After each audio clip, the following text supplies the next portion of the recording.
Hey everyone, Jennifer here with the Great Sheep Expedition, and today is March 3rd, 2018, and I'm at Walnut Cliff Farms, and I'm with Rebecca Abbott and her Royal White Sheep. Rebecca, how are you doing? I'm doing great. Thank you for letting us come out here today, and I was wondering if you can tell us a little bit about yourself and your facility you have here, your farm. Sure. Well, I'm Rebecca, and this is Walnut Cliff Farms. We are in Shelbyville, Kentucky, and we specialize in Royal Whites. And I have 3 girls that get to help with the sheep farming, and my husband as well. We've got 4 guardian dogs here that help with the sheep farming. We see one right here taking a little break in the sun. We do. That is Miss Greta, so she's laying there on guard. We have a guard donkey up front who stays with the rams. Currently we have about 53 head of Royals or Royal Whites here, and the group you're looking at there are last year's March babies, and they are going to have their first lambs in June. And the flock that is behind us that hasn't come back over the hill is the mature mamas, which are actually their mothers. Oh, great. They're beautiful. Can you tell us a little bit about the history of the Royal Whites? The Royal Whites were actually developed by Bill Hogue in the United States. They are a registered breed, recognized registered breed, a cross between St. Croix and Dorper. So it was St. Croix ewes and a Dorper ram. They are take the best of both of those breeds and put it all together, and you end up with a hybrid vigor. And that's what we have here is the hybrid vigor between the St. Croix and the Dorper, and they get the best of both worlds. And you have Royal Whites. They are hair sheep, true hair sheep. They shed much like a dog, and very meaty, very good milkers, very parasite resistant, extremely friendly and docile, and love their cookies and treats. They do. We saw that. Yeah. How did you get into raising sheep? I had sheep when I was a kid as a 4-H project, and that was the wool sheep. We had Suffolk and Hamps, and I enjoyed the market lambs there. And time went on, and then I wound up with my own small farm. And here in Shelbyville, Kentucky, without a whole lot of land, I wanted to do something. And so I told my husband I wanted hair sheep. And that was kind of a new thing then. And he actually found a hair sheep and rescued her from a slaughterhouse. And she came here and had twins for me on my birthday. And the rest is history. We've been with sheep ever since, and keep growing, and bought more land, and keep growing the flock. Why did you want sheep? Why sheep? Sheep are a little bit easier for one person to handle, a little less dangerous than, say, cattle. Right. So I can work the sheep on my own. It is nice to have help. So Right. my husband does help, and the girls help me. But I can do it on my own. I can come out here and handle them. They're not quite as dangerous. You know, a cow can really get you down. Not that a ram is not going to hurt you, but the girls just aren't a dangerous animal. They're good for my girls to be able to work with, and they are great in Kentucky because I can put 5 or 6 ewes on an acre of ground, and with what we have here, I want to max out at about 75 ewes. So they're better on the ground and easier to handle, and you can make some money off of them, and I enjoy them. I love my girls and enjoy my barn time. And why did you want the Royal Whites in particular? Well, I had a couple of, I wanted the hair sheep. I didn't really want to fool with the wool and shearing and such, so I wanted the hair sheep, and actually had some different breeds like the Mouflon and stuff like that, and Black Belly and Barbados. And the Royals just seemed more of what I was looking for. They were a meat sheep, so I felt like I could make some profit off of them. And I loved the fact that they were a little more hardy than some of the other breeds. They're a little bigger than some of the other hair breeds. Of course, they're smaller than many of your wool breeds, but bigger than the hair breeds. They're just they're tough. I've never seen a sheep that is tougher than these girls are. How do you market your sheep and your sheep products? I have basically two different outlets. So the best of the best gets to stay and become registered and go back into the flock or be sold to other farms. And I also have an individual that takes my lambs and he markets them for the grocery chains. And that's pretty much where everybody goes. So I don't do a lot of the individual meat marketing. I personally don't have time, but it works out great having kind of a semi-contract with this fellow that takes all of my lambs that I don't want to keep into my flock. And sometimes that's a hard decision on which ones stay and which ones go. But some of them have to go in order to be able to make some money to feed everybody that's left here. Right. Now, I don't do a whole lot of feed. These are pretty much pasture-based girls, and you see they've got some junk hay out there. The mamas will get grain a little bit, like right now, because lambing starts next week. So they're getting a little bit of grain to kind of keep up their energy and start their milk production. But for the rest of the time, they're on pasture and hay. You can see in their fields here, I've got about 11 different paddocks that we rotate through. So we practice rotational grazing. And I don't actually have a set date of, they're on this for a week and then they move. I just judge it by the field. And the field they just came out of, you can tell it's the furthest to the right there. It's been ate down pretty good. Of course, nothing is growing right now. It's just now starting to green up. But I just judge it by the field and then keep moving them through, try to give the pastures time to recuperate and clean, and everybody always has fresh food that way, and the pastures last a lot longer. That is great. What do you like about raising the sheep? Well, they are a friendly animal. As I said, it's something I can do on my own. It's also really good to get the family involved with, and I love talking about them. It's something great that we've been able to share with the local 4-H'ers and the farm tours. They're easy to keep, relatively low maintenance. Now I do put my eyes on my sheep every day, hopefully at least twice a day. But they're kind of maintenance free and they're peaceful.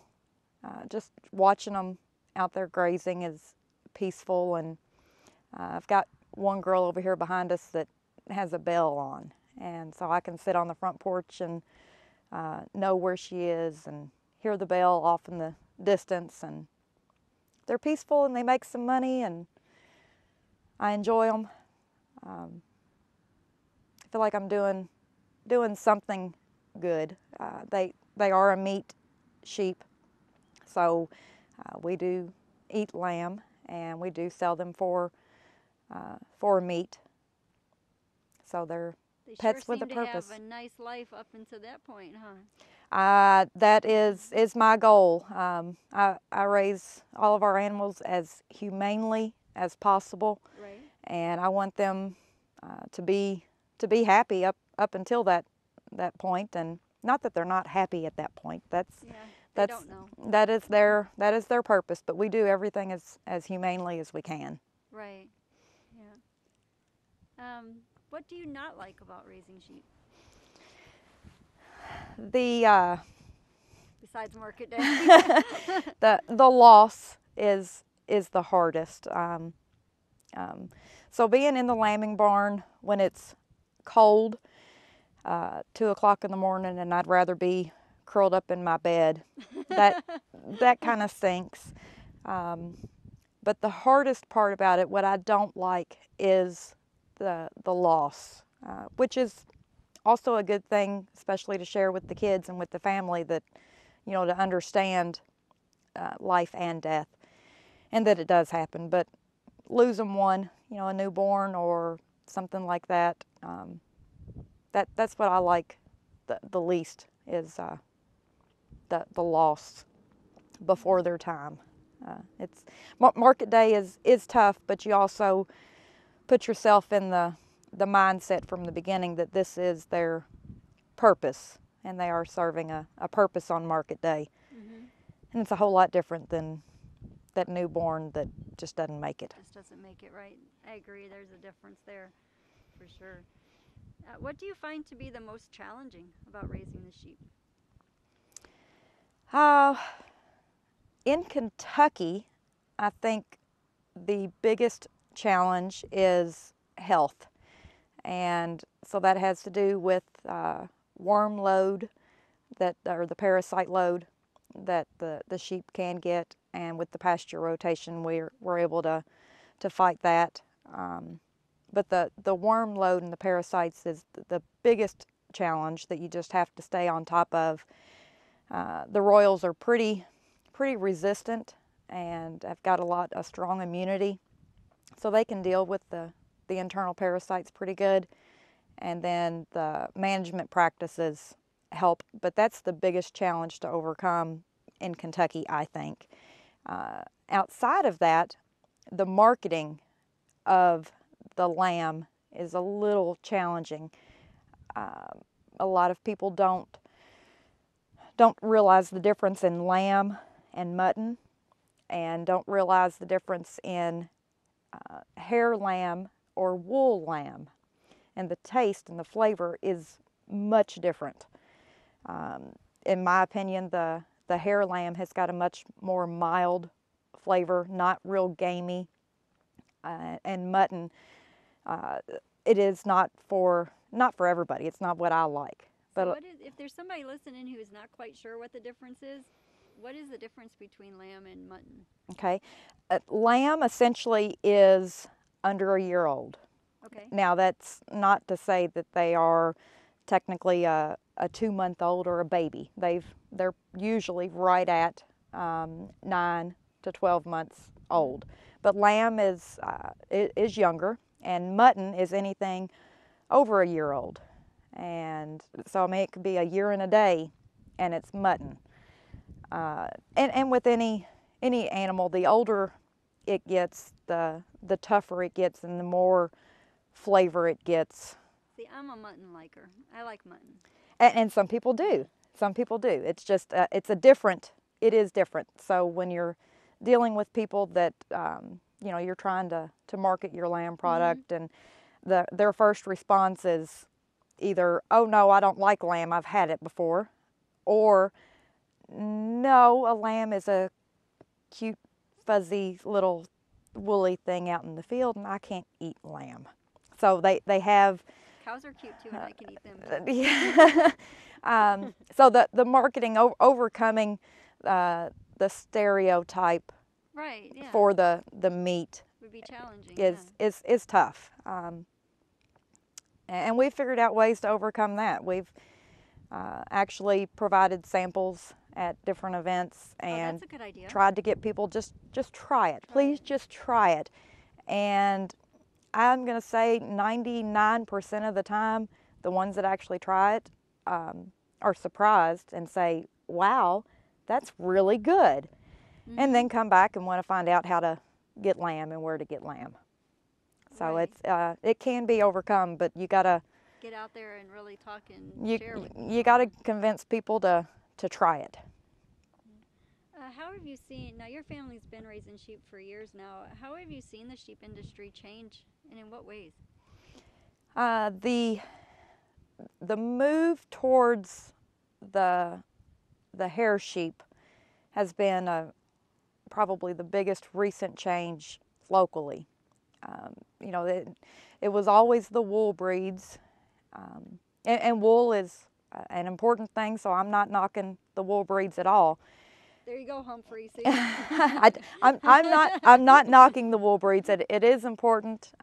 You're important, Humphrey. And that's where all of our sheep came from, was the wool breeds. Your very original undomesticated or wild breeds were hair sheep. Your Rocky Mountain Bighorns and all of those.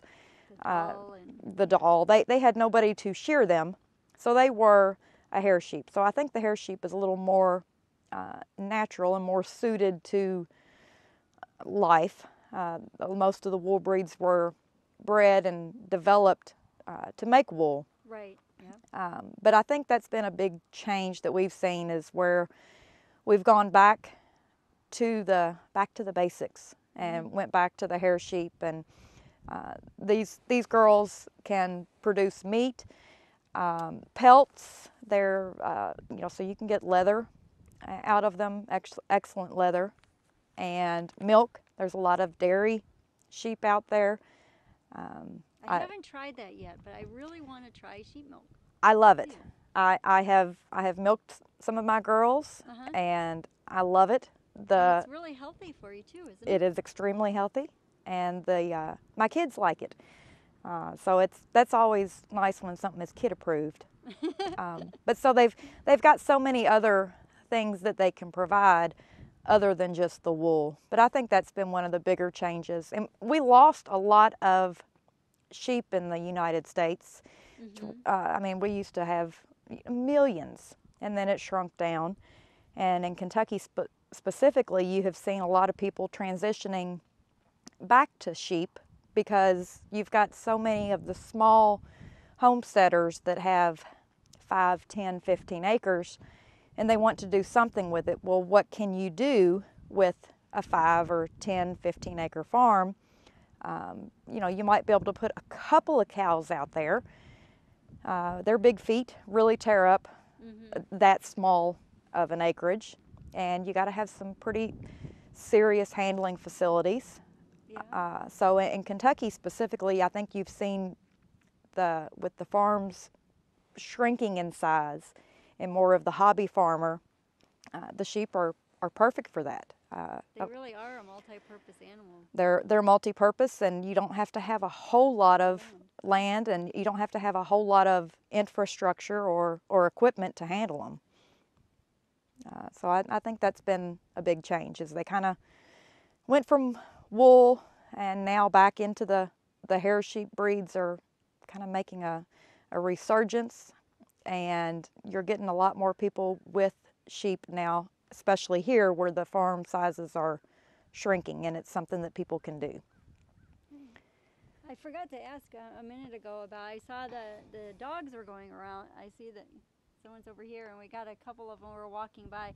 What kind of issues do you have with predation or predators? Well, I'm not close enough to a wood post to knock on wood at the moment, but knock on wood, I have actually not lost any of my sheep to predators. And You have a few deterrents around here, huh? Because of the deterrents that I have. I have got the 4 guardian dogs. So you see one laying underneath of the hay bale there, right in amongst all the sheep. They kind of hide and blend. So they are constantly on guard. I have got electric fence around the whole perimeter. I've got the bell on the ladybug back here, so the noise is a deterrent. And a donkey. And the donkey up front. So the biggest predator problem is going to be the domestic dogs across the street or down the road that decide to come in and get into the field and kill. And then the coyotes are a big threat. And here they are in action. Let's see what's going on. They also believe that the buzzards or anything overhead is a threat. I've not lost anything to buzzards, but anything out there that could be a threat, the dogs find it and stop it. And I hear, I think they're after the little ankle biter dog across the street. So that appears to be. And there is a responsible neighbor calling his dog back in from the fence line. Oh, and there's no threat. Here come the dogs. These two are coming back. Right. Threat avoided. But just the presence of the dogs and the electric fence, the bells, the sounds out here. My girls don't get locked up at night, but they do have the barn back here behind us that they can go to, and there's lights in the barn. So they stay together, and they do what they can to protect themselves. They flock together by nature, and that's a protection mechanism. They stay together, and it's the one that gets off on her lonesome that is the one likely to get picked off by a predator. And you had mentioned you have coyotes in the area. Are there any other predators? So you have coyotes seem to be just about everywhere. Do you have any other type of predators in this area? In this area, your biggest threat and predator is going to be the coyote, the neighbor's dog, and then the black-headed buzzards, which we have not had any real problems with. There's two different kinds of buzzards. You know, the normal buzzard that cleans up the roadkill, which is important to have around. Right. But then you've got the black-headed that will actually come in and kill a calf. Wow, that's crazy, huh? I did not know that about buzzards. And it's, in my opinion, I can't tell the difference just looking up at the one flying around the tree. I can't tell you if that's a good one or a bad one. And that being said, I don't think the dogs can really tell the difference either. So if that buzzard comes close, the dogs will catch it and start chasing, and they'll catch wind of that buzzard. They are so cute. They're resting now. They did their job. They're going to take in some sun now. Yeah, they appear to be a very lazy animal, but they're here. Just get up, and when something comes in, they are on point though. They are alert to what's going on. And they're great Pyrenees. These are great Pyrenees. I've got the 4 of them, and the 2 there that you're looking at are not litter mates, but they are full brother and sister. And so they were born here in the field and raised with the sheep, and mom and dad are here. And I don't think I could have sheep without the dogs. They're a lifesaver. If say there's somebody just out there in the world, we don't have a huge following yet. We're working on it. But a lot of people are not in a position where they can have sheep, or maybe a lot of people just don't want. They are a lot of work. But how can people who maybe can't be involved directly or can't have sheep themselves but want to do something to help with sheep and shepherds like yourself and small farms, what can just the regular old normal person do to help get involved? The normal person that, let's say they live in an apartment, so they can't have sheep. I think understanding the industry and understanding that sheep do have a purpose, whether it be for meat, for fiber, for milk, for pelts and leather. And cosmetics as well, right? Lotions and soaps? Oh, right. You know, you get a lot of lanolin, not out of these girls as much, but out of your wool breeds, you've got lanolin. See, Humphrey, you do have a youth. There's so many, just so many things that the sheep can provide. And I think the person that can't raise them can support the industry by eating lamb, wearing wool, you know, wanting to use those products and understanding that they do have a purpose. So just supporting the industry, supporting your local farmers, I think is extremely important. We're also a member here of Rooted in Shelby and Kentucky Proud. There's all kinds of the, you know, farm to table type organizations across the United States especially, but just supporting your local farmers, supporting the industry, being aware of it and not being against it. Right. So they are, as my husband likes to say, pets with a purpose. Right. Everyone out here has got a name, and everyone is special to me, and they all have a purpose though. All of these girls' specific purpose is to make babies. And darn it, I wish I was here a week later so we could be looking at babies. Yeah, so you can see all of these waddling, I call them the Walnut Cliff waddlers. The Walnut Cliff waddlers. They've got some pretty good bellies going and pretty good udders, and they get up and eat and enjoy the sunshine, and now we're ready to lay down and chew our cud, and that's just as peaceful as watching them graze. Right. I tell the kids, we do a lot of farm tours and allow the community that maybe lives in an apartment to come out and visit with the sheep and maybe feed them a cookie, which is alfalfa cubes. But you hear that, Humphrey? Alfalfa cubes, not animal crackers. No, I have fed animal crackers too. We do animal crackers. So I've done alfalfa cubes and animal crackers. I think the alfalfa cubes are a little healthier, but I tell the kids that when they're laying down out there chewing their cud, when I'm talking to the kids, I say that she's laying around chewing her bubble gum. Yep, that's what it looks like, right? So they lay down and chew their bubble gum, and then they get up and they graze, and they're just a peaceful animal. Well, that is awesome, and thank you so much for sharing your sheep and your farm. And in closing, is there anything you'd like to share about your sheep or your farm or anything to the world? The sheep industry is alive and vibrant and growing and making a comeback. Oh, that's right. I meant to ask you about where you see the future of sheep. I think it's going to come back big, especially in the areas where you've got the small farms and the cattle farmers. There's a lot of stuff going on with stuff called a flurd. What is a flurd? A flurd is a flock and a herd. So you can actually run a flock of sheep with a herd of cattle together on the same fields and get more productivity out of everything, out of your land.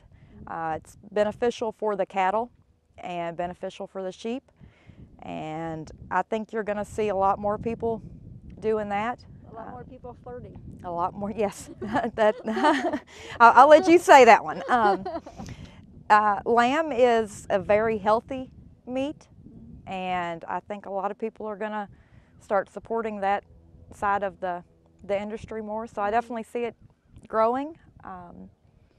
And if anybody is interested in a small hobby farm, go Royals.